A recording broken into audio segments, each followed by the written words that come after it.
What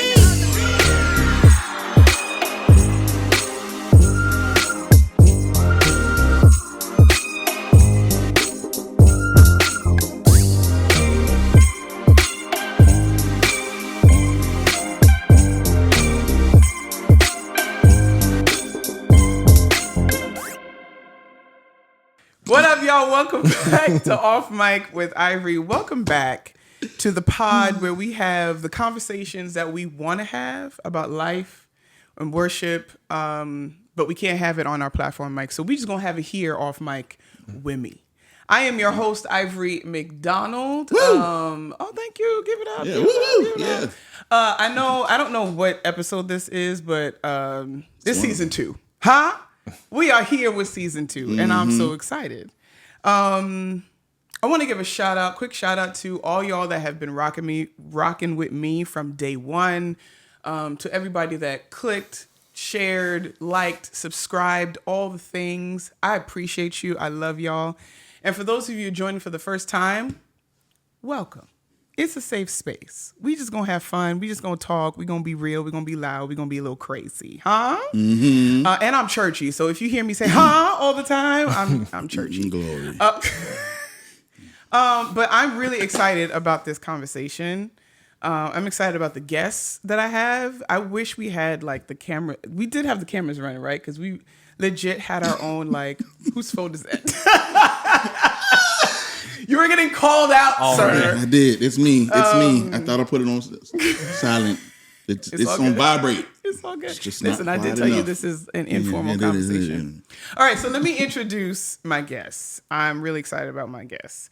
I have with me first Dwayne Bennett. AKA Dwayne Wayne.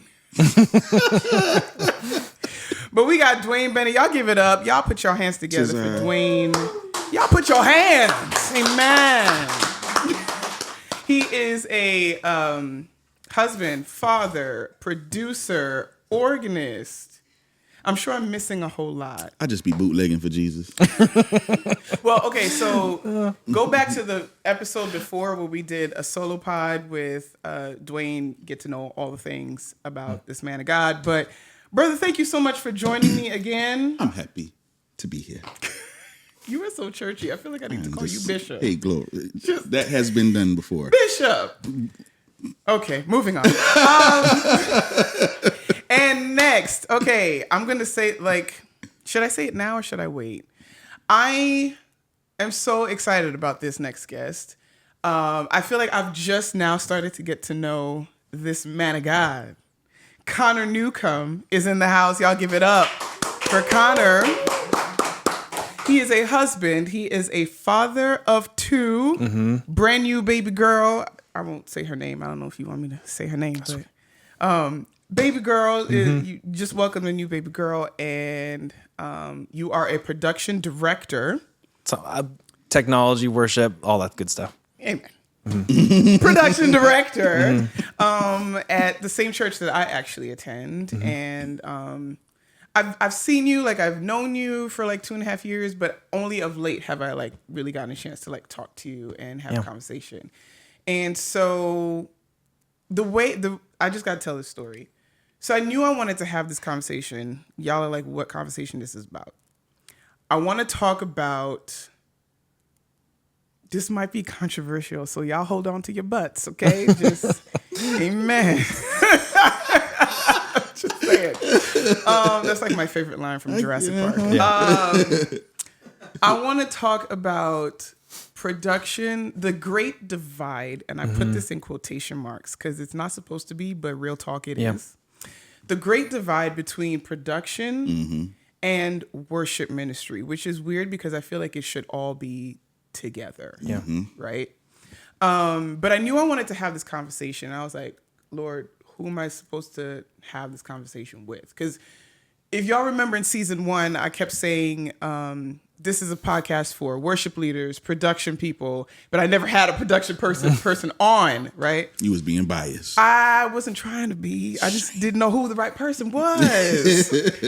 But when I had a conversation with Dwayne, you and I were talking, in the green room, and I feel like that is such like taboo to say now because y'all saw that that post Raised to Stay. She talked about green rooms. She came for all our throats, so now I feel weird for saying green room. But anyway, we were talking about production ministry and where the background that we're coming from, how that doesn't exist, and so I knew I wanted to get you on the conversation. But I also felt like I needed somebody who was actually in production. Otherwise, I felt like it was like talking behind your back. You know what I'm saying? If there's an issue, let's everybody get in the room and just talk, right? These are the like I said, this is the conversation you want to have, but you can't have on platform. So I was praying about it. And I said, God, who is the person? I need to know the person. Because if I'm honest, I really don't know a lot of people in production ministry. Like, I don't really talk to y'all. And so I really prayed. I was like, God, who is the person? Amen. And I went to sleep. Who was the person, That Jesus? was the prayer. Amen. Good night. And I went to sleep. And I woke up the next morning. And as soon as I opened my eyes, Connor was the face. Like legit. Y'all do that in production? Put that in post, huh? Post. Yeah. Connor's face was the first one that popped up in my mind. And I was like, oh, Jesus, what are you saying? And I had never really had a conversation with you before that. Yeah. So I was like, and I was low-key scared because I never really talked to you. But you agreed, and you were actually very excited to have this conversation. Very excited. I'm honored to be here. So let's just jump in because I feel like I've been talking for the first 10, 15 minutes. I just want to say, go ahead. Talking to production people could be very intimidating. It can be. It's much more intimidating for the production person, I can guarantee you. Yes, for all of those, because that's the kind of people that find themselves comfortable behind the scenes. There's people who want to be. Yeah. So true. yeah, when the person who's up on stage doing all the talking wants to talk to them, I mean, that can be pretty terrifying. Like, what do you want?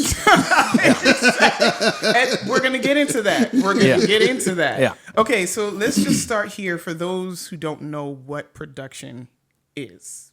Because if anyone's like me, when before I came to, I'm from New York, right? And the church where I was from, it was a big church. It was considered a mega church, right? Jasona? It's considered a mega church? Yeah. We didn't have like other campuses or anything. It was just one main one main place. And we didn't have production. Like production for us was the drama team. The drama ministry. Y'all had production. Yeah. Y'all just ain't call it We didn't that. call it that. We called it like, this is what we called it. Audio team. Yeah. Video team. Yeah. Projection team. But we didn't. Production. But we didn't call it that. Special projects. Special projects. That's what Special we projects. Special projects. See, no one wanted to join that team. That's why I didn't have one. It's called it special projects. But in that was like, in special projects was the drama team. Mm-hmm. So like everything, it was the miscellaneous team. It was just. I get it though. It was all in one. I get it. Right, and so at the tail end of when I was in New York, there was like a leadership change, right? And so this new leadership brought in what I now know is production team, like creative ministry and production. Like it was called production, right? And just that word, the saints of God was ready to quit. I already know. They was ready to quit, fam. Because like, then they introduced Planning Center and we're going to plan our worship sets and we're going to create this. And you would have thought They let the devil in the church. Lord that Jesus. that Beyonce was the new worship leader in the church. And we was about to sing Single Ladies on Sunday morning. Like that, like legit, like the saints of God were going to have a whole heart attack. It wasn't until I moved down here that I realized what production was. So I'm going to shut up now. And y'all tell me explain to the people who don't know what it is, what is production? Well, I think it looks pretty different just on what you described. It looks pretty different in different places, different churches, different, in a lot of ways, how you theologically see worship. In the way I see it, I think that if you think about worship is everyone who's creating an environment for people to take note of who God is and speak to that. The people who are on a stage or a platform doing that musically, like they're the music side of it. I see production as really the other side of it, supporting that team. So really all of the people who are working technically to support the music team and what they're doing, but it's really all worship. So I think I think audio typically becomes highlighted because at the end of the day, when we have music, that's kind of the biggest priority. After that, everything kind of hits secondary priority depending on how well people know the music. So I think production is really all of the people who are looking after technology to amplify and highlight what's happening musically. I want to go a step further and say that I think, first of all, the reason people was looking at that word as a cuss word, there's certain words that are just very taboo in certain churches. Yeah. Production is one. Perform is another. That part. Like, we don't perform. We don't perform. And like, I think sometimes we can be so spiritually minded that we're no earthly good, you know? And it's like, the words actually mean something outside of the spiritual essence of what you're trying to, you know, embody that with. Right. And production means to produce. Produce a thing. Come on, dictionary. And so, like, we are all a part of production if you really want to look at it. Like, we produce, we perform, like, although we're ministering, in order to minister, you must perform. It's true. You know, so I think a lot of times we look at these words and we kind of like make them secular when they're words with meanings, you know, and we try to separate it. And so really, like, when you're looking at what production is, it's like, it's the part that we all play together to produce this worship service. So, and it's not, you don't just look at production even just from the, you know, this is what happens to produce the musical aspect. No, it's what happens to produce the entire service. Right. So the spoken word, the sung word, you know, like all of it is a part of what is embodied under production. Yep. And I think exactly what you said, you're talking about being spiritually minded and no earthly. Well, I think it's assigning spiritual value to one thing versus another. Yes. Or coming to what you don't understand and assuming it has less spiritual weight than something you do understand and applying that to people and roles and responsibilities. And you end up over spiritualizing one thing and then deciding that this thing over here, this work, this kingdom building that's happening over here, these bricks don't actually have the Spirit of God in them. Pause. Selah. We're going. Go back. It's happening. Do it. What you said, Connor, is, I feel like, is crucial because you said what you don't understand. And I think for where we're coming from, the saints don't understand. So when you don't understand, there's fear there. Absolutely. And where there's fear, it leads to hatred. Just like when disunity. When I was a kid and you know, before the cell phone. Oh my God. When the cell phone, that time. Right. When the telling my age. But you know, I remember hearing people in the church say when the cell phones became popular, oh, you need to get off the telephone. Oh my gosh. You know, it's like any new technology, anything that was just new to society is like, we don't understand it yet. Yeah. And so it's of the devil. You know, and then all of a sudden it's like, you can't live without it. Right. And now we find everybody got the Bible on the phone. Yeah. Like, we're hardly carrying the book anymore. It's like, and I remember at one point it was, you know, they would make slick comments over the pulpit about the fact that you were getting the word off your phone versus having the actual the book in your hand. And now I don't hear those comments anymore. Yeah, y'all done got used to all got tablets. You got your iPad up there. You got all the technology. So it's the thing where I didn't understand this at first, but now you give it some time. And when it comes into full societal use, now you understand, like, this is a tool that we can use. This is something that we can use to build the kingdom, to, do what we do in worship. Yeah. I think that, so when I first came to the church where I'm at now, and I saw all the lights and the smoke and all the things. Okay, funny story. Yeah, yes.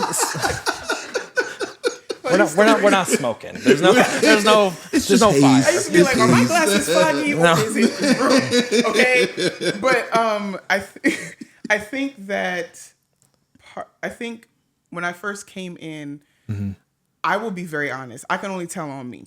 Okay, I don't know anything about production. All right, all I know is how to sing. That's it. So when I first came, I think I came in with some pride. I did. I'm just gonna be honest. Don't y'all look at me like, oh my God. I came in with pride, like, oh, these people are, everything is a performance, and there's no Holy Spirit and being led of the Holy Spirit, and everything is about create. I think I had to take a step back and see how all of the things, the lights, the atmosphere that we try to create adds, how it can add to service. I think people are really afraid when it comes to words like creating atmosphere, creating moments, light shows. Like, I think help us understand how creating an atmosphere, how it can help in service. I don't know what the question is, but what is creating an atmosphere? There you go. Let's start there. Well, I think starting back, why? Because that was what you were asking, is the why. I'm coming from a place where I've never seen this. We had the Holy Spirit where we didn't need all this. The why for this must be, like, you're coming in thinking there must be a wrong why because of what we're seeing.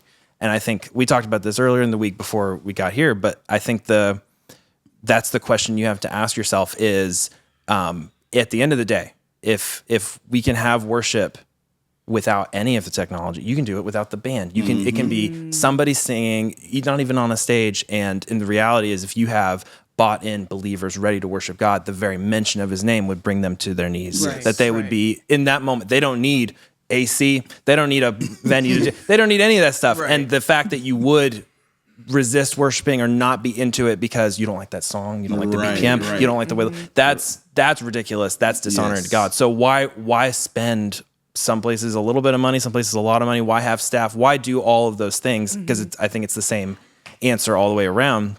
And I think I want to tap into that. To me, what that comes into what that comes down to for me is, well, if we're creating, to use that word, we're stewarding a place where people who don't realize who God is yet, whether that's because they're unsaved or they're saved and they've never been taught or they're uncomfortable. They don't have that culture, that developed posture of worship.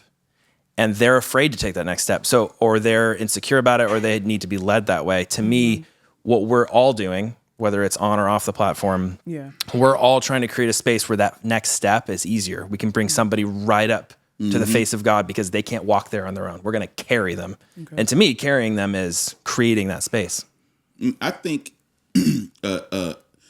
another why to ask would be a why not. Okay. Because how could we be so comfortable as believers who should want to present excellence in our worship, in our presentation to the Most High? Yeah. Yep. How would we be fine with going outside of worship, settings, outside of church, and be fine with excellence in the secular world? Okay. Right? Okay. Why is it okay for Michael Jackson to have all of it, but not God? Okay, so then I'm gonna piggyback on this then. Because some of the people, some old school people, some traditionalists will say, well, this ain't a concert. This ain't a show. So it's okay to do it at Kirk Franklin Reunion tour, shout out.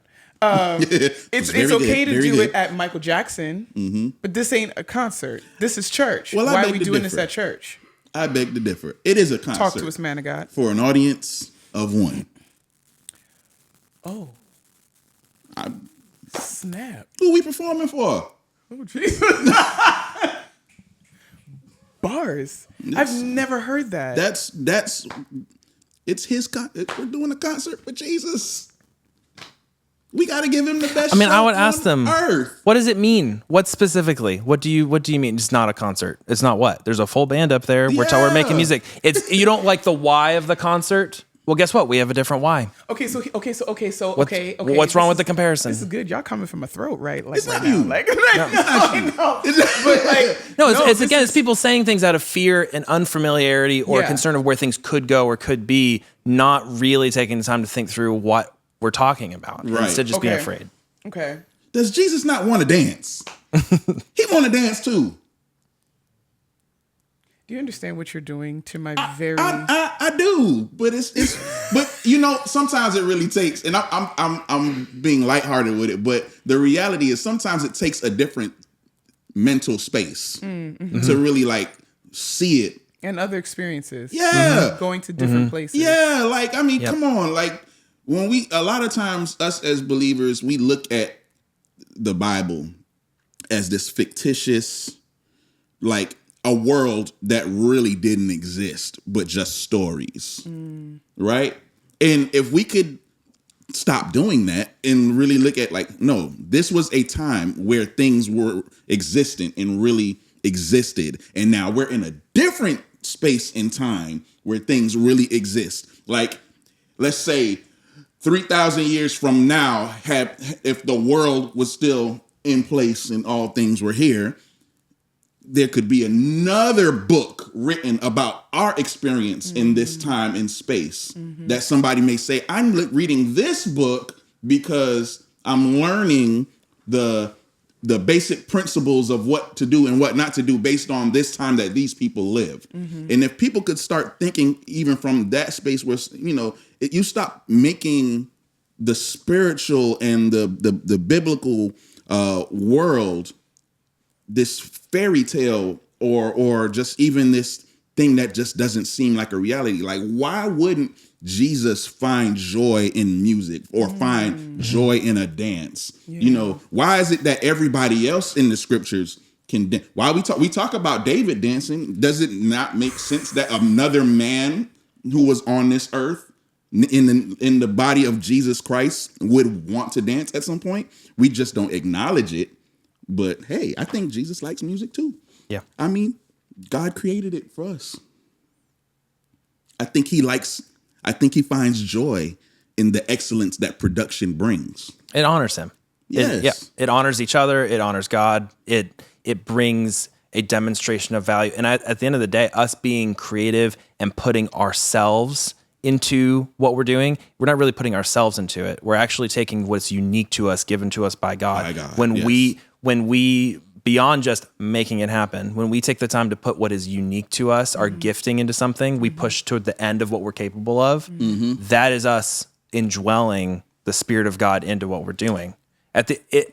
Anybody can hit that first 80%. When we're putting in that effort, the thing that people find attractive in it, the thing that brings people closer, and actually, to me, the thing that actually points to God is that piece of it where we're giving something that is unique to and talent and excellent. That's us actually pointing to the only source that could have come from, which is a creator. Right. Wow. I have a question. So do you think because the world, the secular world, embodies or embraces production wholeheartedly, that there's an uncomfortable feeling with the saints, like in the church, to kind of utilize the same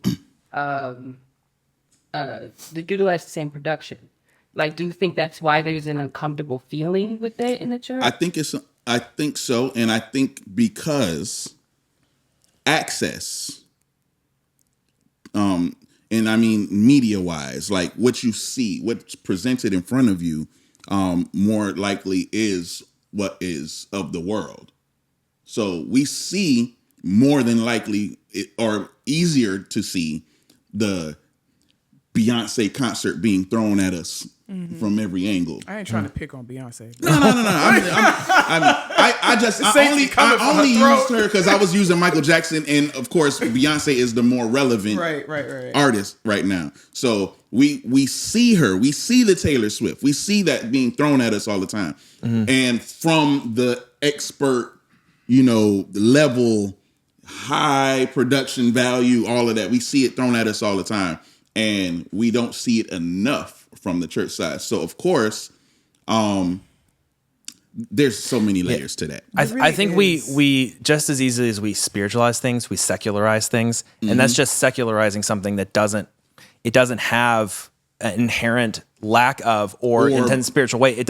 It's what you're doing with it. It's the message you're moving forward. The reason that the world, quote unquote, uses anything, and at one point, if you look at the history of the church, that was using instruments. Like there's a long, and also we're talking about the American church, because if you look in the history of the church, there's plenty of churches that were using instruments before it was taboo in the American church. So regardless, you have this perspective where, because the world is doing this, it must be secular, it must be evil, all this stuff. But it never comes down to that. It's the message, it's why you're doing it that changes whether the Spirit of God is indwelling it and supporting it. It's the heart of the people that are behind the console, behind the instrument, and what they're using it to do that adds spiritual weight, which is why production people care about that stuff so much, is because they're taking the time to add the spiritual weight to something that otherwise would be empty. Yes. Okay. Real quick. This is good. With that same thought comes to my mind, sacred and secular music, and the conversation that has come up so often through the years. Like it's almost like what came first, the chicken or the egg? Right. When a lot of people say, "Oh, this music came from the church," right? And then there was a lot of cross-pollination, right? And then you have the other side of that where it's saying, "Oh, that music sounds worldly to be in the church." And they're like, "Hold on, wait a minute." What came first, chicken or the egg? And and then I'm like, you go back to even like some of the I don't want to say this wrong, the Celtic, or is it Irish? The Irish. I think it's Celtic. Yeah, so like some of the songs that were that are our cherished hymns have come from what Irish, they consider what they call Irish pub songs. Yeah. Note for note. Yep. There are cherished hymns. So it's like, I think it's just the fact that if you don't know, you don't know. But like you said, let's not add a spiritual or take away spiritual value from something that doesn't even need to be. Like, what does your heart do with what you have? Mm-hmm. Well, thank you for joining us. My mind is blown. Okay. I want to throw in this little caveat here, because I know some people will be like, well, the idea of entertainment versus ministry. I heard you. I have a feeling that Connor got something real good for I this. know. He said. I just... Because I feel, okay, so like, and this is where, hi, my name is Ivory. I am a recovering legalist. Okay. So I'm coming from a very traditional, very Pentecostal, very like, I'm gonna choose my words carefully because the saint's gonna come for me. I'm just coming from a very traditional background. I'm evolving and learning and growing. Yeah. But the idea of entertainment, right? You're not supposed to have entertainment in the church. Well, in church services on Sunday morning, it's not about entertainment. How many times? What does entertainment actually mean? It's not about entertainment. It's about ministry. We're not here to entertain the people. We heard that a lot. We're not here to entertain the people. We're here to minister to the people. We're here to minister to God. So help me with this. When it comes to production, bringing production in the context of our church worship services, is there an element of entertainment? Is it bad? Is it wrong? What is the balance? What are we supposed to be thinking? I think the statement you made that people are making is correct. We're not here to entertain people. If that is our ends, then the means that this is just a big waste of time. That's not why we're here. That's not why. Let's take the biblical concept of a feast. Okay. Are we going to go out of our way to make sure, like, if we're feasting, that are all the biblical feasts like the food tasted bad, or it's as bland as humanly possible? This is not about. This feast is about celebrating God. We will not enjoy this food. We will not. This will be the blandest, most disgusting food possible, so that you feel the weight of the secular of the spiritual food that we're eating. This is going to be awful. No enjoyment. No enjoyment. Not up in here. No, the whole point is ridiculous. It's ridiculous. People have attention spans. Keeping them is important. People have people. Bad music will be a distraction. That's true. Boring music won't inspire anyone to want to be a part of that, or also make music, or also honor God. People are afraid of the word entertainment because they're worried about people coming in selfish, people coming in looking to be satisfied or serve themselves. Well, there are two really important statements with that. One, that is what they're doing. 99% of people walking in are not spiritually mature enough not to be selfish. So you've got 99 out of 100 people that are selfish. So what are you going to do with them? Do they just not deserve to be there? You're going to kick them out? How do we meet them where they're at and help them change that? And second, what is your alternative to avoid being entertaining? Why don't we just forget about whether we're entertaining or not? Jeez. Why don't we toss that aside for a moment and focus on why we're here, which is to reach the people that are coming in the door? How do we meet those people where they're at for the purpose of helping them take one step closer to God? If entertainment is how we do that, absolutely. I will do anything short of sin to get people closer to God. I don't care what you want to label it. If it's not sin and it's getting closer to God, you're going to have to give me a good reason not to do it. Man, I wish I could remember this. And I'm not gonna try to quote it, whatever, but I remember hearing someone talking about the word entertain and the fact that it had parts, and I'm not probably gonna say this correctly, but you will get the point. Enter kind of speaks for itself, right? You're letting something in. And if I remember correctly, the tain had more to do with the mind, to tame or to be able to, in a sense, control or direct. And the ment had more to do with like management, like what you're doing with that. And I could be doing this all wrong, but it still makes sense to me. It still makes sense, and I think it'll make sense to you. And so, entertainment, if you look at it, is like we all entertain. We all entertain things. We let things in. We give it space in our mind, and then we manage it. We compartmentalize what we're doing with that. If we're taking the word entertainment and just secularizing it and just saying that it has something to do with anything bad, then I think that's where we run into the real issue. Because at the end of the day, when people are coming in the sanctuary, like you said, if it's the music, if it's just the melodic side of a thing, where people are walking in and they're allowing themselves to let this music enter in. They're letting the lyrics of whatever songs you're singing enter in. They're letting those portions take up space in their mind. And then they're managing it. What are we doing with this? Is this connecting with me somewhere where I'm reaching God? So at the end of the day, I feel like we are actually here to entertain. Yeah. The word provides too much context. People think of it in terms of like going to a movie, eating popcorn or something. Right. What about captivate?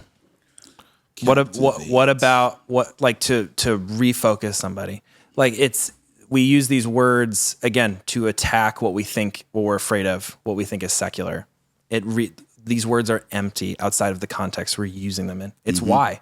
And I do think a lot of churches do it because they're worried about attendance. And so they think we'll be more attractive for being attractive's sake. Or they see other large churches like, oh, this is how you do it. And that effort is empty. That effort, and that will be shallow. That'll never reap what we want out of the experience. And so I think there's plenty of that. But I think the churches and the people that steward this the best, they count the cost of every decision that they're making in every way that they're trying to add value, and it's for a purpose. You can easily do it without doing that.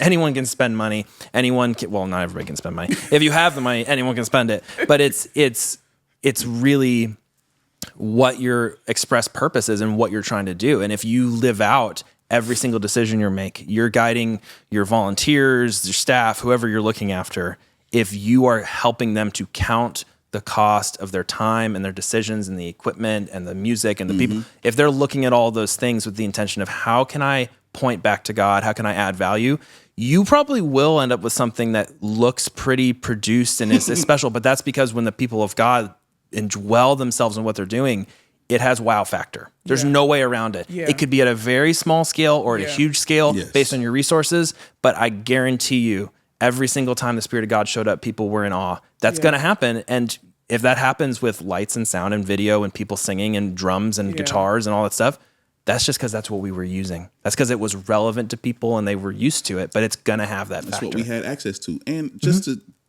touch on the tail end of your statement there, I would like to encourage all the ministries out there in the world. Go ahead, Bishop. Let's not just do stuff because we see other churches doing it. That part. Let's not do that. Let's not. And if you want to do something that you see another ministry doing, study. First of all, find out why they do it. Research. And find out how they do it. Right. And who's doing it. Right. Because one thing I see a lot of is a lot of ministries who are what they call that? You got the green eye, or where you just want something because you see somebody else with it. Oh, what they call the green-eyed monster. Yeah, I don't know, jealous. It's like that envy thing. Like I want that because they got it. You know. But then you can't do it well because you don't know how to do it because first of all you don't know why this person has it, or you don't know who to reach out to even make it work. Yep. And those things are important. I see a lot of you're spending money. You buy all the equipment you want. Yeah. Buy it. If you don't put the right person on it, right, it's useless. It's useless. You know, so if there's a thing, find out the why. Whys are so important. Yeah. Yep. Whys are so important. Find out why it's being used, how it's being used, can it actually benefit your ministry in that time. And I think to extend it, like, because we'll talk to like church staff or churches or personally, if you're somebody in a creative arts something and your way of moving forward is looking at other people and comparing yourself and thinking, I want to be up there doing that, and you're never going to succeed. Your ministries are never going to succeed, and because if you're trying to just do your best with what you have, the things that you're passionate about, adding value, looking to take what you're doing, what you're good at, what your church is good at, and taking it to another level, you'll get there. Yeah. And that's how those churches that are doing it well, that's how they got there. They were trying to add value and make it better and be better. And they were focused on the people in the seats. They were focused on self-development. They weren't focused on trying to emulate somebody cool. And anybody in the creative arts, you will fail. You'll never get where you're going if you're focused on other people. That's kind of what I was going to say. Like, what is your motivation? Yeah. Yes, what is the why, but also what is your motive? Like, are you just copycatting somebody else because you think, oh, they did it and they're big, so that's gonna catapult my ministry if I do everything exactly like that. Did you pray? Did you pray about it? You spent How many musicians have you seen do like all they want to? Oh, they want to be like that drummer, so they just sit down like it's all about the look. It's the look. How big of a fan can I get for myself? I got all the gear. I got all the gear. You know, and you bought it, and you don't sound like the person that you saw playing it. No, that part. Yeah. Okay. I want to get into. I really want to go in deep here. When I'm listening to you, Connor, what I'm hearing from you is that, and this is kind of like the theme. You're not necessarily saying it out loud, but this is what I'm hearing. It's about the heart. Mm-hmm. Absolutely. So I want to ask you, what brought you into production? Like, what made you decide? Because when I had a conversation with you, you and I had a conversation, like just one-on-one. Yeah. And we were just talking, and for the first time, because it was the first time that I actually like really had a conversation and got to know you. And I was like, oh, the man of God really like he has a heart for this. He has a heart for this. He's not just up there pushing faders for the sake of pushing faders. No, he really cares. Mm-hmm. And it's coming out in like everything you're saying. Like everything is about the heart. Everything is about the motive. Like, where is your mind? Where is your heart? So I want to know, tell the people, like, what got you into production? What brought you into production? Like, what is your heart for it? Yeah, I think it really came down to I grew up in church. I wanted to be in ministry. From the first time that I realized, I think that the experiences I was having, the things people were saying to me, the conclusions I was coming to, the way the church had met me where I was at, I kind of became obsessed with wanting to be a part of it and wanting to do more of the same. And even from a very young age, before that looked like production or music or anything like that, I already knew that that's something I wanted to do. So when I started to serve, I love music. I'm passionate about it, and especially more so even now as it's become a professional thing for me. I think music is in so many ways, a way of reaching people, not just reaching people, but communicating the Spirit of God and the way that He communicates with people. I think music is one of the best tools to do that.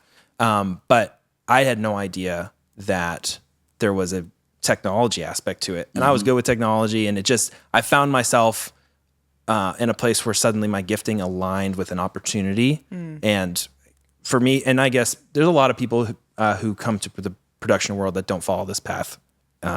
But I think for me, I was coming from a place of, I care about ministry, I love music, and wow, technology can really help make this better and improve it and create these experiences. And specifically, I remember for myself, there was this kind of defining moment for me where I had walked into an environment. It was like a summer camp scenario, like many of us have walked into, where it was something targeted towards somebody my age, and I was carrying a lot. I was walking in that space. Before I read the lyrics we were supposed to be singing, before the message was preached, I'd walked into this environment, the song had started, and the way that it sounded and looked and felt immediately communicated to me that there was something much, much, much bigger than me, and it was here. I didn't know what that meant, but I knew that already.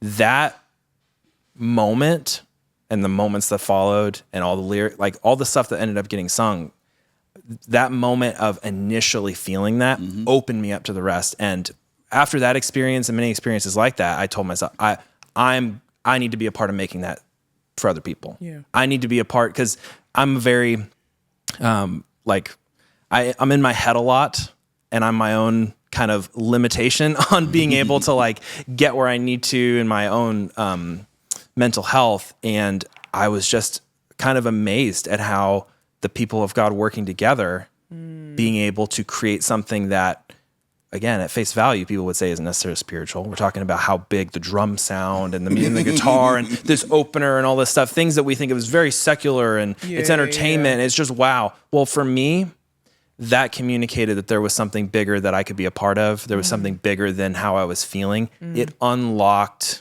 a limitation for me emotionally and mentally. and opened me up to what God wanted to say that day and in the future.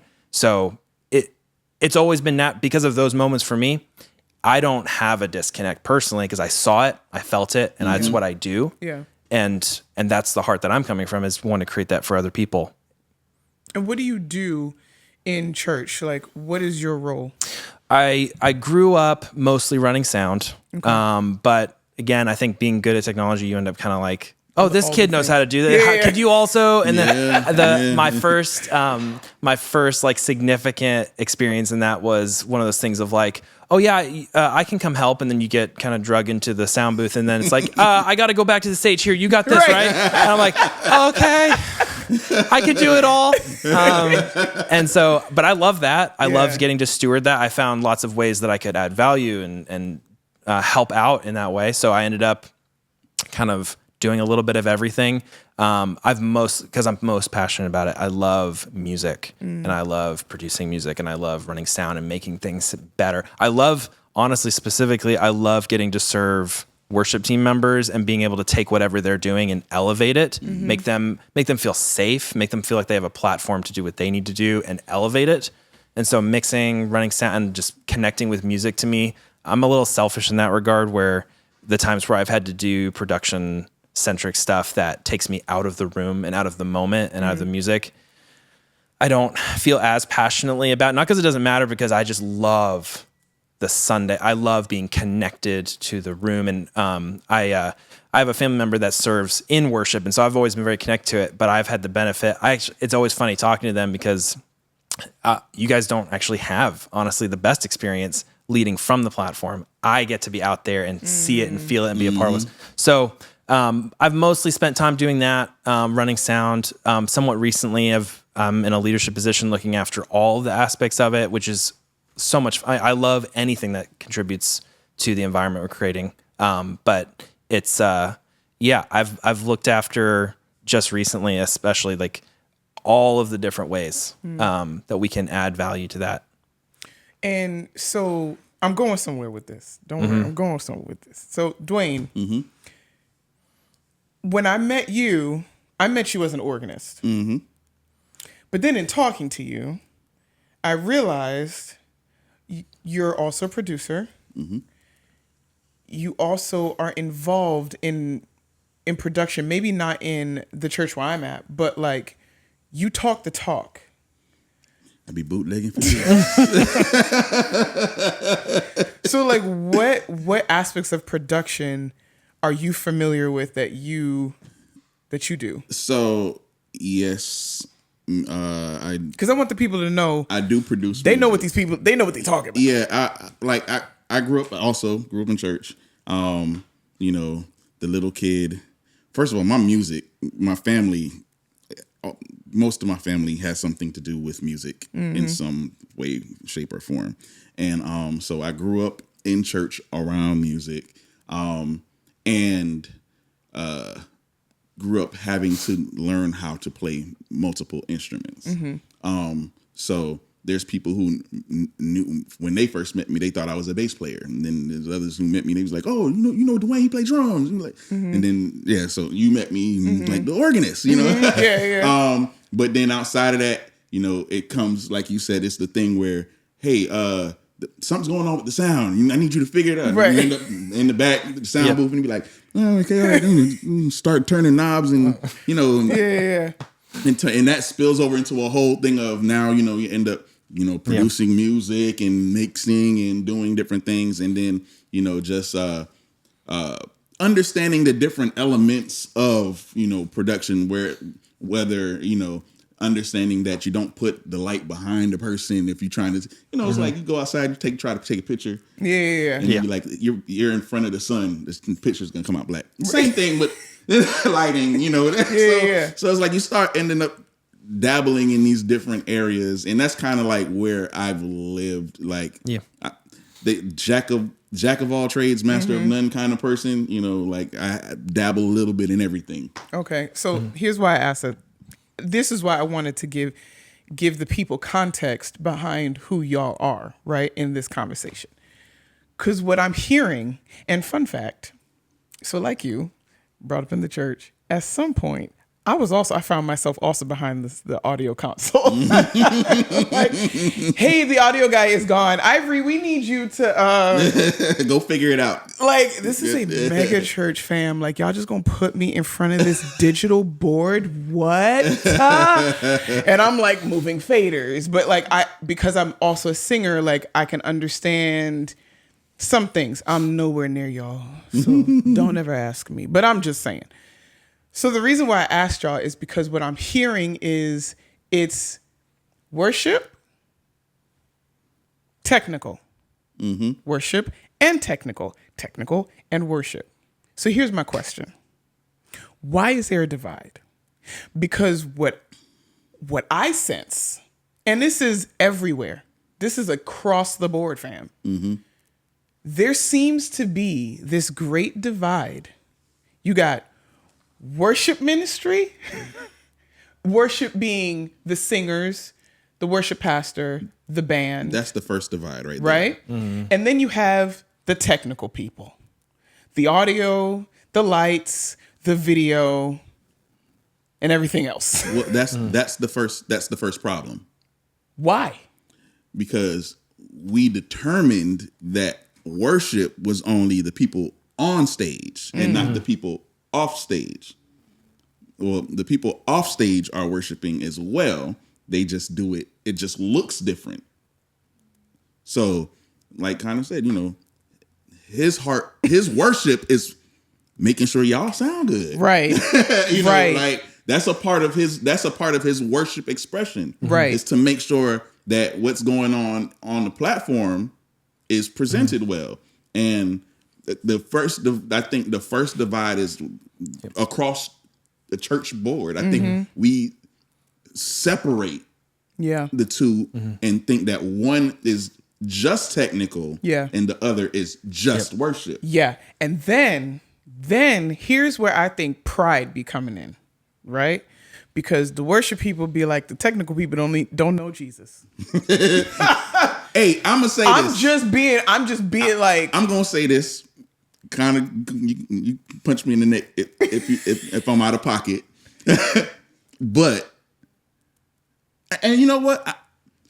You ain't got to punch me in the neck because it goes on both sides. Yes, it's the same. Yes, bro. Some of the technical people don't know the Lord like they should, as well as some of the musicians and worship people don't know the Lord as they should. We just know what to do to make the service go forward. We assume that because you're on platform, because you are seen, you are more spiritual, worshipful, more closer to God than the folk who are backstage, behind the scenes. Far from the truth. Right. I think that's the first point of separation, is assuming that we're here for different reasons. Yes. We care about different things. We have different values. We're not going to see it eye to eye. And that's usually the first thing. And it's easy to project that onto, well, these people are asking for these things, so they think this way. And these people are asking us versus them.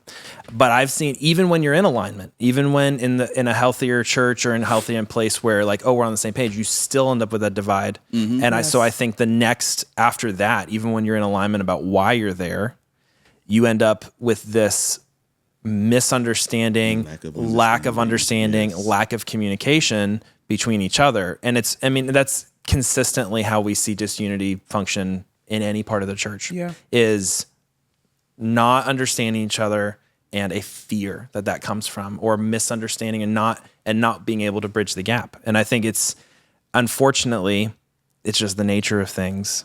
What we are labeling as production right now doesn't have as much face value explanation. And so people end up consistently misunderstanding and not being aware. And to add to that, I think the personality types you often see in that environment are usually those people who are different personality types. They're very different than the person who's ready to take charge from the front of the stage and say what they need to say. So you end up with this easily completely misunderstood two different people groups when it should really be the same one, because you're doing the same thing. Yeah, and I think it takes a few bad apples to ruin the whole batch, right? Like, I have come across some production people where the vibes that I be getting is like, you're rude, you are rude. Unkind. Rude. Yeah. And it seems like, and I'm not saying this is everybody, but just the few that I've come in contact with, that it's like, do you mind? Go ahead. There's something that we started a conversation before we started taping. Okay. Mm-hmm. And I want to go back to that conversation. Mm-hmm. Because the lack of understanding is really probably the strongest divide. And I think if we could see the importance of understanding from both areas, that it'd be easier to fellowship with one another. We don't fellowship. But here's why. We started a conversation about the comment out of phase. Oh God. No. Right? Okay. Isaiah, can you ask the question again? No. We're not. Now, hold on. Connor, you got to give us the Make sure you get my face. You got to give us the brief version. Don't go all the way. I gave the brief version earlier. I'll try the briefer. Yeah. Quick version. So, what is phase? And then here I go. What is phase? Okay, go. Oh my gosh! So it's a common term you'll hear from an audio engineer talking about like the physics of what they're working with, where the electrical signal or the acoustic signal of what they're capturing. Sound. We were talking about this earlier. Sound and electricity are both represented in sine waves, and in a sine wave, you can when you section a sample of that wave, the timing that you sampled of the peak versus the null, like where you pick up within that wave. Is the phase. We're going somewhere. That's the very brief version. You're gonna get letters now about my explanation of phase.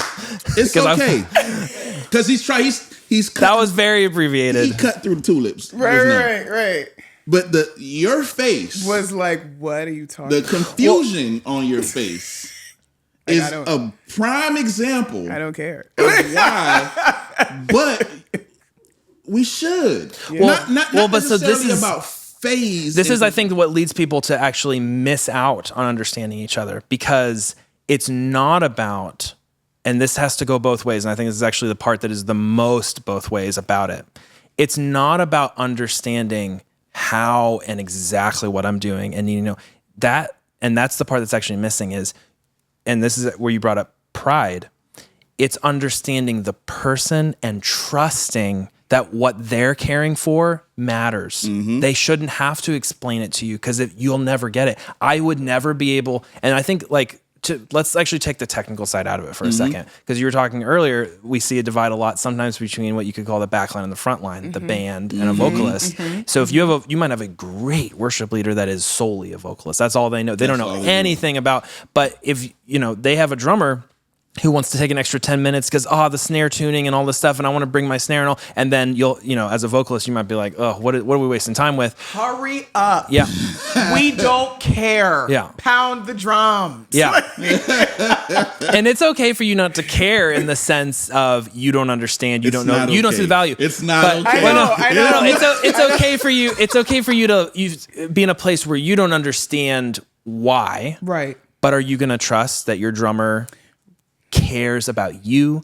They're bringing the right heart to what's going, like we talked about earlier. Right. Is their heart in the right place? Are they adding value? Are they counting the cost of the time they're spending right now? Yeah. And at the end of the day, the only reason you end up frustrated with an audio engineer is because you think they're missing it.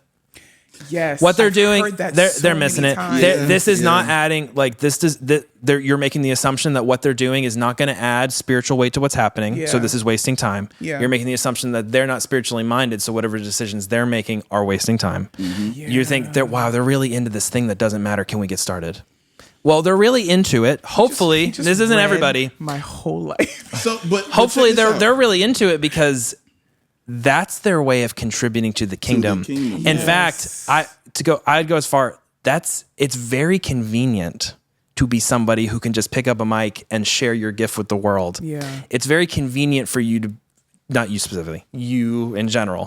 It's very convenient for anyone to be able to go, well, this is of greater spiritual weight. This has more of an impact on people than this other thing. Yeah. That somebody else actually has to do by preparing. Like you start getting to like the planning side. If we're talking about all of production versus music, there is so much value, so much spiritual opportunity in doing things impromptu and making decisions as it's going and flowing. There's so much value in that, and to disregard it is to the detriment of everyone.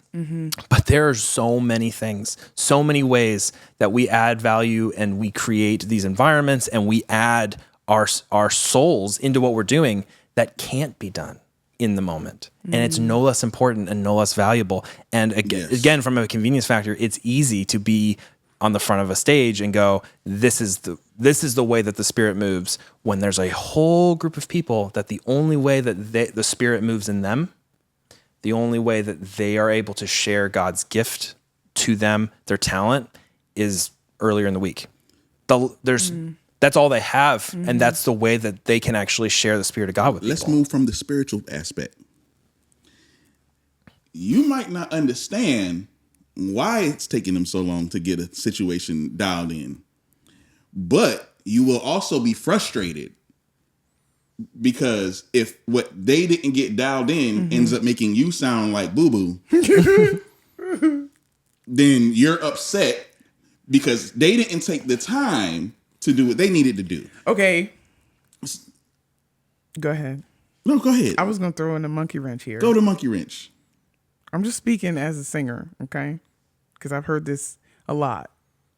Sometimes, I'm just going to say how I feel, okay? Get it off your chest. Sometimes, as a singer, sometimes I'll be feeling like, and I know Connor's going to be like, don't be mad at me. But sometimes we feel like, so you really gonna have me do this sound check? Like, you want me to sing hard? It's 4:00 in the morning. I have no voice. Like, and this is the 10th rehearsal. Like, I can't give you any more. Can I and say I think something sometimes there's a clash between the vocalist and the production people, because it's like, you don't understand, I'm gonna lose my voice, but you don't care. You just want, for your technical at whatever you're doing, I don't know what the heck you're doing, but you just want me to lose my voice. Like, you feel me? Can I say something? That'd be the fight. That's one of the fights. That for the singers and the musicians. That's the thing. But the way you practice is they say the way you practice is the way you perform. A habit that a lot of singers and musicians. Oh, you gonna come for my life, aren't you? A little bit. Okay. But it's not you. But it needs to be said, because I end up saying this to my other singers and musicians. Sound check is so important. Yeah. If you don't deliver what you're gonna deliver when service time starts, then we wasted the whole time of sound check. Because now you're making them work extra hard because you didn't give them all that you were going to give them in the sound check. And singers definitely have a tendency, and I'm saying this because I sing. We didn't say that earlier, but I'm just saying it because I know from that side. Yeah. We have a tendency of this. All right, can we get a check on your mic? And we give them the mid grade. We give them the mid grade version. Right. We don't give them the supreme. We give them mid grade of the gas. And then soon as church starts, yes, Jesus loves in the red, peaking. Sorry. You know, like I hope that it just, Isaiah, I hope that just distorted the whole time, because it's a perfect example of what will happen if we do that. Yeah, so and that's why that's it will kind just of the distort. You should add a little extra distortion, just right, just for no in post. I can tell. I feel like, especially talking with you the first time we started talking about this, I feel like you and I's relationship might be a perfect example to like how we don't realize what's going on when that's happening. Yeah. The worst part of my Sunday morning, again, maybe this doesn't apply to everybody. I think it applies to a lot of people, but it definitely applies to me. The worst part of my Sunday morning is asking for that vocal sound check. Yeah. And seeing the tormented faces of the people that I care about. Because because here's what this is the hardest part for me. This is really the hardest part for me. I'm spending this time every second. Let's use you an example. Every second that I'm spending working on your voice is not so I could look cool. It's not because like I just feel like doing this thing with these knobs. I could care less about the knobs and the stuff and the technology. I really don't care about that stuff on its own. I am taking that time in that moment because I desperately want you to sound good, for you to feel like when you listen back that it was the best representation of yourself. I want people to hear you, to enjoy listening to you. I'm spending that time, and I'm not going to over spiritualize it, but for me, legitimately, that's my foot washing opportunity for you. And then so when you approach sound check and I'm like, and you're like kicking your feet, I was like, I'm just trying to wash your feet, please. I'm like, all of your team that's going to hear this is going to be like, foot washing time. Well, so that's what's hard is it's like it's so sad, and honestly, that's the worst part about tensions overall. It's so it takes we all work with people that frustrate us. We all work with people that affect our pride, and we get frustrated and there's tension. I cannot tell you how hard this is something I have to do all the time. When we end up on a Sunday in a service, the time that I'm taking to elevate a singer, a worship leader, someone who's carrying that moment, I have my goal and my emotion to stay connected to what I'm doing. I'm trying to elevate the message that they're bringing and make them sound their absolute best. It is so hard as a production person to spend time during the week, time during the service, all this stuff to lift someone up that is kicking and screaming the whole time the way there, and then accusing you of not caring about what matters while your sole goal in that moment is to make them sound great. And then they go to you. So, and that's hard. But I think that's the mentality people are coming from. And that's why this isn't an excuse. We're called to be kind. But when you encounter somebody who's grumpy, they're walking up to you thinking, like, let's use the foot washing thing. They're trying to have cared for you and 15 other people that have been kicking and screaming the whole time and don't care about them, don't understand them, and are ready to be rude to them. And not to mention they're socially awkward, so they don't really they can't even be rid of you. So often you're getting the worst version of them just by context alone, much less them feeling disrespected, uncared for, and unpastored. Oh, Jesus, help us. Okay. This is why it's important for y'all to know what's going on their side. And that's why I brought up the whole sign thing, just to be over the top. But that's why it's important. Like, you don't understand how much it could help when a singer can articulate what they need to an engineer and actually speak in the language that makes sense. Like, I work with artists who they be like, yeah, man, I don't like the way it sounds. It sounds like, like dirt. What does dirt sound like?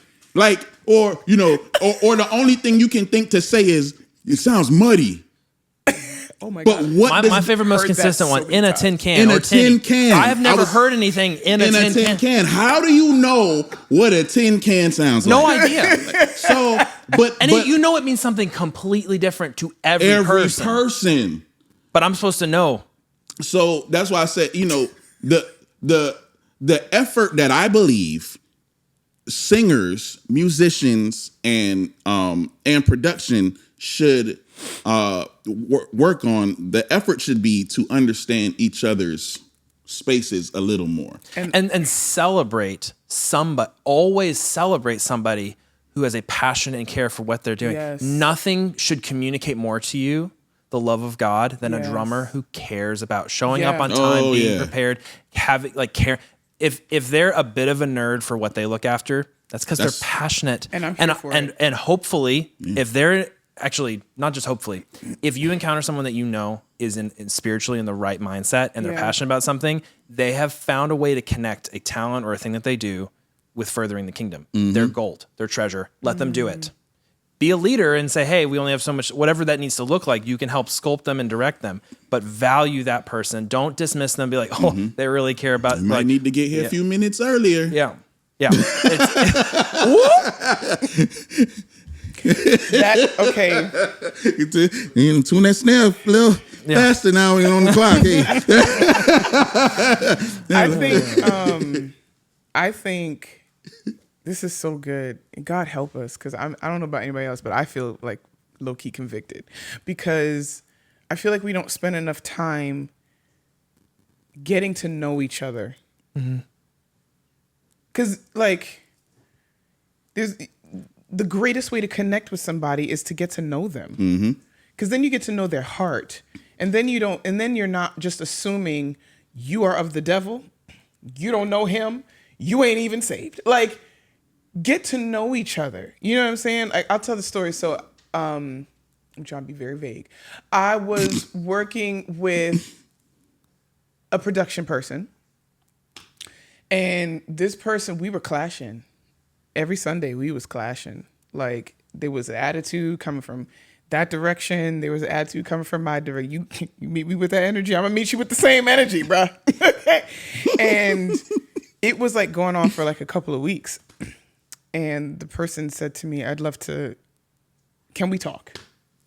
And so I said, let's talk. Because I was ready, to read the rights and be like, you're fired. I was ready. So we came together. As soon as we sat down, the person said, I just want to say I'm sorry. And took all the wind out of my sails.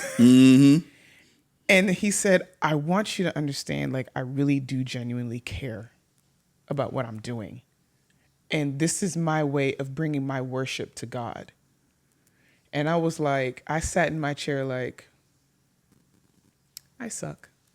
And and I was and so I said to him, I said, what can I do to help you bring your best? Once I asked that question, it was a completely different relationship. It was from that moment on, it was the relationship was just so much better. Cause I made the effort to try and get to know him, and what do you need so that you can bring your offering. And then he asked me, what do I need so I can bring my offering? And I feel that's where I feel pride comes in. Right? Because if the Bible talks about contention and division happens because of pride. So if we can't come together, is it because I'm just submitting this? Is it because one side is so strong-willed and stubborn in their own way, in their own right? This is what I want. This is what I feel is right. This is what we need to do. And this is what I think, and blah, blah, blah. And then the other side is just as strong. Well, this is what I want. This is what I think. This is what I think is right. You need to come on board, or else. We're not coming together, and that's pride. That is pride. And I remember I said to Connor the other when we had our one-on-one, I said, how many times has anyone come up to you and just said, who are you? Or how are you? What's your testimony? My God, nobody asks that question anymore. What's your testimony? Because I can more easily serve with somebody else when I know their testimony, when I know their story, where they're coming from. Nobody really asks, what's your testimony? And Connor, what did you say to me? Do you remember? I gave you a full story, I think, but I know, and I'm gonna get to that story because I definitely want to get to that story. But do you remember what you said? Don't. You said nobody. Yeah. Unless they need something from me. Oh yeah. Or unless something's wrong. How are we supposed to come together in unity if the one side feels like the other side don't care about me? Yeah. That's not right.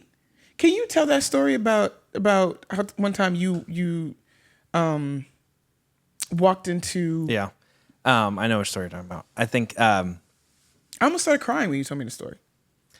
Yeah, this is probably a common experience for a lot of production people, but it's so easy.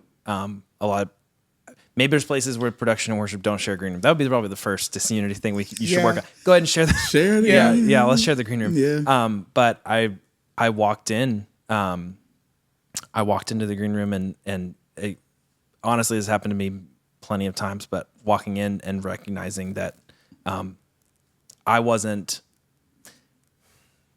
thought I wasn't welcome because it was a green room for everybody, but I was in this place where nobody saw you. Yeah, nobody saw me. I had to stay later working on something at front of house. We were working later than the worship team. They were already in there, but being able to walk in and just see, the relationships that are happening, people are connecting, they're understanding each other, and just feeling alone. Kind of walking in and thinking, I want to emotionally prepare for what's about to come, but walking in and the team that I'm trying to be in unity with, not seeing me, not realizing, not kind of speaking up to say anything to me. So I ended up, again, I'm sure this is a story for a lot of people, but I ended up just kind of walking out and finding some place to kind of be alone and prepare. When you told me that story, like tears literally welled up in my eyes because I've seen you. I've seen that. I've seen you walk into the green room. You just like head down, you walk over, get the apple, and just walk out. Yeah. And I think I said to you, I'm sorry, because it's on us to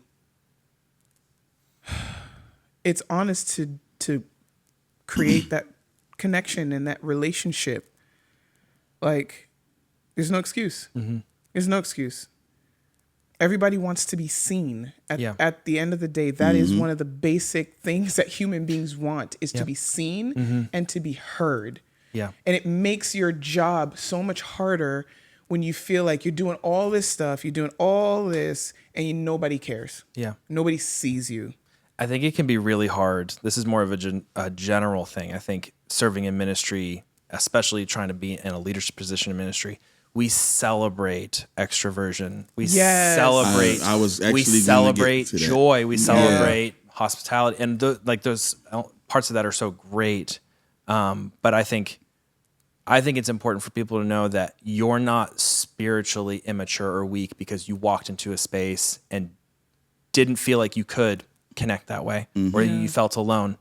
So I think very often I've seen us actually look at people who are depressed or anything close to that, or in a place where their mental health is poor, as they're actually spiritually immature, or they're unhealthy. Yes. Something must be wrong with their spiritual life because of their mental state, which I think is absolutely wrong. Absolutely wrong. Minimalizing issues and putting us in a position to hide how we're actually feeling. Because so many people walk into those green rooms, walk into those social settings, and they feel alone and unseen. And it's not because something's wrong with them. Yeah. All those production people, it's not because they're unsaved that they don't want to be in there. It's because that's a hard place for them to be in when they don't know everybody, when somebody's not reaching out, when they feel rejected. Yeah. And that's how it is. I think what we need to constantly remember when it comes to worship ministry, and this is why I said in season 1, my intro, it's for worship pastors, singers, production. I was very intentional about that because I truly believe we are all one, and we should be all under one umbrella. I think that we need to constantly remember that Satan does not like worship. He does not want God to get any glory. And how can the enemy stop God from getting his glory? It's by bringing in division. Like all the time. All the time. And I was reading this scripture in Ephesians chapter 4, and it's all about unity in the spirit. And I'll just read like a couple of verses that stuck out to me.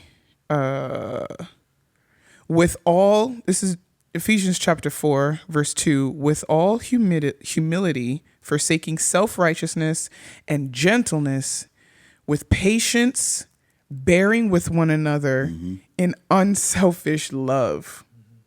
Make every effort to keep the oneness of the Spirit in the bond of peace, each individual working together to make the whole successful. Is that not what we were talking about? Like you have an offering, you have an offering, I have an offering, and we're bringing it all together to make the whole successful, right? And it goes on to talk about how there's one body and one Spirit, just as you were called to one hope, under one baptism, one faith, one God and Father. And it just talks about how there are different gifts in the church, right? Like apostles, some are evangelists, some are shepherds, some are pastors, some are teachers, some are of audio people, some are singers, some are drummers, but we're all one body. And we should be all one team. At the end of the day, we need to recognize we do not wrestle against flesh and blood. We are wrestling against principalities and powers in this dark age. And the enemy does not like worship. He does not like what we do. Right. So if he can sow discord because this person is different and that person is different, whatever, like, God is not getting his glory. And that's why I wanted to have this conversation, because I'm sick of it. I'm sick of it. Yeah. It shouldn't be. It shouldn't be at all. It shouldn't be. And, even with what you just read, the first thing I got was, working together. Working together shouldn't just look like y'all work over there, y'all work over there, and we work over here, and we put that together apart from each other, and it comes to we should, word we used earlier, fellowship with one another. We should, we threw around a word and kind of in passing, but not caring is a problem. Yeah. So we should care more. We should, and I don't mean we should care for one another. Yeah. Yes. But we should also care about what each person does to a degree. Yeah. So that way we can understand. Not caring about what the drummer does or what the singer does is a part of not caring about who they are. Yeah. And a part of not trusting them. Yeah. And a part of not trusting what they're doing. Yeah. So it's you should have some, care about not just, what they're doing, but because what they do, sometimes, people say, I'm not what I do, that statement, whatever that is. But all of it plays into one person. And so, if you don't care about what the drummer's tuning the snare, all right, man, but that's a part of who he is. That's a part of who he is. So you should put a little more thought into what each person does and what they bring to the table, because what they bring to the table is a part of who they are. Yeah. And then when we start doing that more, it's now we start having more conversations. We'll have more conversations. Hey man, what effect is that you have on my voice, man? That was pretty cool. What was that? Yeah. Now you start wondering, because now look, you may go somewhere else and sing and be like, hey, do you have that H verb that Connor uses at my church? Can you put a little bit of that H verb and put only 32 milliseconds of I remember, I'll never forget, there's a drummer that I used to play with, and I remember we went to do this festival, and he told the engineer, add just about 32 of this and whatever. But he told him the specifics of the delay and the time that he wanted on his snare. And he knew, he's not the engineer, but because I'm sure because of conversation and care and understanding and knowing what that is, it made the world of a difference, because I heard the difference with the dry snare. And when he put that effect on it, I was like, oh, But just imagine the conversations that you can have amongst each other once you start just caring a little more about what that person does. Then it becomes a thing like, hey, Praise Team's going out to eat. What y'all doing? Yeah. Y'all come. All right, we're all going out to eat. Let's all go together. You know, it becomes a thing where you start like inviting each other more into each other's spaces. Because like, I got a quick question. Would you say that most production world are introverts? Yeah, proportionally, yeah, for sure. And would you say that most of worship team world is extroverts? No. So it's a blend. Yeah, a lot of. Because I know I'm. Wait, hold on, wait. Frontline though. Frontline. Yeah, there you go. But like even because some people like for me like I will stand in front with a mic and I will be happy in the moment. And like even right now, like I'm comfortable. So I may seem like a super extrovert at this very moment. Yeah. But the truth is, I know like, you're an introvert. If I ain't know y'all, I'd be sitting in that corner by myself. Like not concerned about what y'all got going on at all. But like how do we make the two feel comfortable in each other's space? Ivory, I mentioned this to you when we were talking, but like one of the harder, sadder things for me about this conversation, I think I grew up in a lot of ways not very exposed to it. I had a brother on the platform that I was very close to. We worked together all the time. And so for me, it's always been one team. It's been family. It's been us in this place of trusting each other, hearing things I don't understand from his end, me doing the same thing, and collaborating and spending all this time debriefing, caring, connecting, talking about our experiences. And when you have that with somebody or the whole team, when the team has that, there's a connectedness, not just in purpose, not just in concept, but even in the moments that you're serving to get. Like we want to talk about being able to handle those impromptu moments where we're figuring out what the Spirit of God is calling out of us in that moment. Well, when you're connected in unity, maybe that'd go a little better. Yeah, absolutely. Oh, that part. But that came from that came from a deep amount of care and concern from each other. A deep amount of value placed on me and a value placed on him, and connectedness and preparation, all those things. And it's very achievable. Yeah. But you have to love one another. Yeah. You have to set your life down for them. Yeah. You have to trust that what they do, whether you understand it or not, whether you actually have a pretty good idea that maybe they're like whatever that looks like, you're setting that aside and choosing to serve them. Yeah. All right. My sister was like, "You've been talking for an hour and a half." So it's good. This was phenomenal.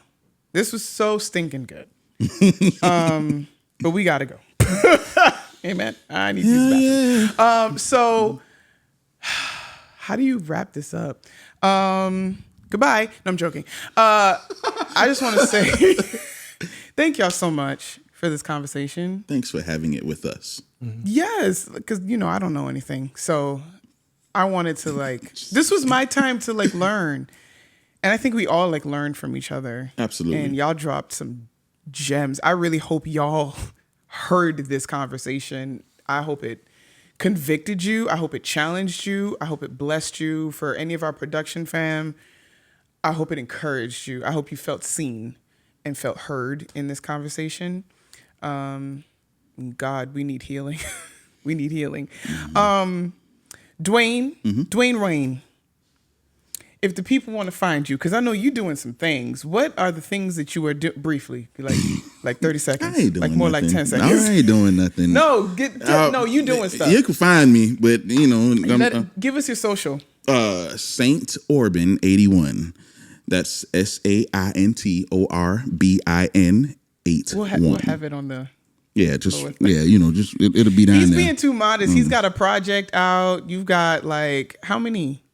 I don't know. Okay, because he's not saying the things. I put out music sometimes, and sometimes you can find it. Other times you can't. I'm an artist. Okay. In the true sense of the word. So, sometimes it's there. Sometimes it's not. Okay. Well, find him on social media. Connor, where can the people find you? I don't know if anybody's looking for me, but hey, you never know. Connections. Hey, bro. Listen. I'm mostly off social media, but I'm pretty sure my accounts are still there. It's just my name at Connor Newcomb. But if you're looking for projects I've worked on, there's a couple projects out recently from Christ Fellowship where I work right now. Christ Fellowship in Palm Beach Gardens. Anything there, if it sounds good, my team probably worked on it, so worth looking at. If you're looking for a mix master engineer, that's I do that as well. So yeah, if you want mix mastering any of that, I would be happy to help with that. Yeah. I love y'all.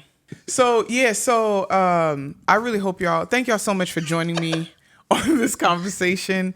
You can find us on YouTube, Ivory McDonald, season 1. It's all there, all the other episodes. You can follow me personally, Ivory McDonald Official on Instagram. And you can follow this podcast, Off Mic with Ivory on Instagram and TikTok. Love y'all. Thank y'all for joining. See you next time. Deuces.